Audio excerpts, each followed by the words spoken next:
আপনি পুরুষ মানুষ, আপনার সাথে সারাদিন কথা বললেও মানবাধিকার লঙ্ঘন হবে না, তবে ওদের সাথে কিছু বললে মানবাধিকার লঙ্ঘন হবে। আধুনিক স্থাপত্য নকশার এক অপূর্ব নিদর্শন বাংলাদেশের জাতীয় সংসদ ভবনের সামনে কর্তব্যরত এক পুলিশ কর্মকর্তা ঠিক এভাবেই জানালেন সংসদ ভবনের সামনে পতিতা ব্যবসা নিয়ে। বাংলাদেশের সংসদ ভবন অসাধারণ এক রূপ নিয়ে ভার বইছে গোটা বাংলাদেশের। তার প্রাণ ফিরে আসে বছরে কয়েকবারের অধিবেশনের সময়। তবে সংসদ ভবনের সামনের ফুটপাত যেন প্রতিদিন বিকাল থেকেই সরগম।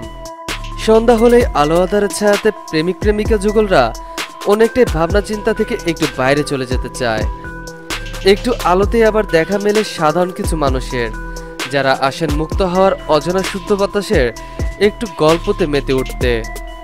সংসদ ভবন এলাকার ফুটপাতে মোটামুটি 3 ভাগেই ভাগ করা যায়, যার এক প্রান্ত খামারবাড়ি এলাকা থেকে শুরু করে এবং অন্য প্রান্তে শেষ মানিক মিয়া এভিনিউর দিকে। মাঝখানে কিছু জায়গায় দেখা মেলে শেষ বেলাতে ঘুরতে আসা সাধারণ মানুষ, যারা কিছুটা উন্মুক্ত পরিবেশে থাকে। আর সংসদের বেড়ার গা ঘেঁষে বসে থাকে প্রেমিক যুগল। তবে খামার বাড়ি থেকে সংসদের দিকে যেতে থাকলেই দেখা মিলবে কবিতা যুবতী এবং মধ্যবয়স্ক নারী। অনেকটা ভাসমান পতিতা বললেই পরিচিত তারা। বাংলাদেশের অন্যতম গুরুত্বপূর্ণ স্থান সংসদ ভবনের সামনে খোলামেলাভাবে ঘুরে বেড়ায় এই সকল ভাসমান পতিতারা। আইনশৃঙ্খলা বাহিনীর তৎপরতা থাকলেও দেখা মেলে না কঠোর পদক্ষেপের। এছাড়া এই সকল ভাসমান পতিতারা মূলত একটি শক্তিশালী সিন্ডিকেটের মাধ্যমে তাদের কাজ চালিয়ে যাচ্ছে। এরা যে স্থানে অবস্থান করে সেখানে মূলত রিক্সা কিংবা সিএনজি দেখা মিলবে, কারণ এই সকল রিক্সা কিংবা সিএনজি চালকরাও এই সিন্ডিকেটের কাজ করে চলেছে। হরহামেশা চলছে বিনা পুঁজিতে এই দেহ ব্যবসা। এই সকল পতিতারা বিভিন্নভাবে তাদের খদ্দের জোগাড় করে থাকে। 30 মিনিট রিক্সায় ঘুরলে 100 টাকা থেকে শুরু করে টাকার পরিমাণে তারা বাসা বাড়িতে যেত আগ্রহী। তবে অধিকাংশ ক্ষেত্রে এরা মানুষকে ফাঁদে ফেলে নিয়ে যাচ্ছে মোবাইল, টাকা সহ সাথে থাকা মূল্যবান জিনিসপত্র। লোকলজ্জার ভয়ে তাই মুখ খুলতেও নারাজ তারা। জানা গেছে সংসদ ভবনের সামনে প্রতিদিনই ঘটছে এমন অবৈধ ব্যবসা। নাম প্রকাশ করতে না করা সত্ত্বেও এক চা বিক্রেতা জানান, প্রথমে ভালো খদ্দের পেলে বাসায় যাওয়ার মতো চুক্তি সিএনজিতে করেও ঘুরতে চায়।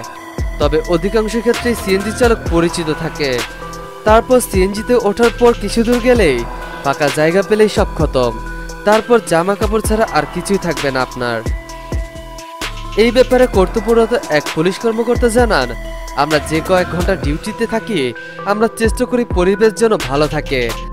তবে বাবা ছেলে একসাথে এই রাস্তা দিয়ে হেঁটে গেলে ছেলের পোস্টের কাছে বাবারাও অসহায় থাকেন বলে উল্লেখ করেন তিনি। এই পুলিশ কর্মকর্তা আরো বলেন, সরকার আমার পেছনে লক্ষ লক্ষ টাকা খরচ করছে তার প্রশংসা করার জন্য, বদনাম করার জন্য নয়। আমার কাছে অনেকে বলেছে, স্যার আমরা কি না খেয়ে থাকবো? আমি বলেছি না, আল্লাহ কোথাও বিনা পয়সায় ব্যবসা করার কথা বলেনি, তোমরা এই পথ ছেড়ে দাও। সিএনজি এবং রিক্সা চালকরাও এই চক্রের সাথে জড়িত বলেও স্বীকার করেন তিনি। এই সকল ভাসমান পতিতারা ক্রমাগত মানুষকে ফাঁদে ফেলে যাচ্ছে বলেও জানান তিনি।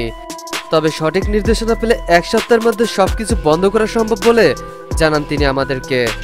রাস্তার বিপরীত পাশে এমপি হোস্টেলের সামনে পুলিশ চেকপোস্টের নিরাপত্তা জোরদার থাকলেও অপর পাশে অনেকটাই উন্মুক্তভাবে চলাচল করছে এই বিনা পুঁজির পতিতা ব্যবসা। যেখানে দেশের সকল গুরুত্বপূর্ণ সিদ্ধান্তে পরিপূর্ণতা পায় তার পাশেই চলছে এই অবৈধ ব্যবসা। তবে দেশের আইনশৃঙ্খলা বাহিনীর কঠোর পদক্ষেপে সংসদ এলাকা ফিরে পেতে পারে তার সম্মান, এমনটাই কাম্য সাধারণ জনগণের।